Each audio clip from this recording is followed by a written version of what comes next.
নমস্কাৰ, আপোনালোকে সকলোৱে ভালে আছেনে? মোৰ ডাঙৰ ছোৱালীজনী ল'ৰা দুটাৰ গৰম বন্ধত মোৰ ঘৰলৈ আহিছিল। আহাৰ কেইদিনমান পিছতে আই ভগৱতীয়ে মোৰ ডাঙৰ ছোৱালীজনীৰ সৰু ল'ৰাটোক দেখা দিলে। দেখা দিয়া আজি 9 দিন হ'ল। তাকে আই তিনিগৰাকীক মাতি আনি কিনে শীতলা পাঠ পঢ়ালো। আপোনালোকে সকলোৱে আশীৰ্বাদ কৰক, সিহঁতে সোনকালে সুস্থ হৈ উঠক। কীৰ্তনতে পুষয় কথা সৰৰ আগত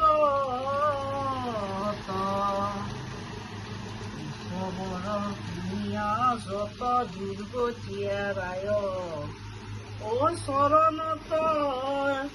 চৰণত কৰে মুখ কৰিও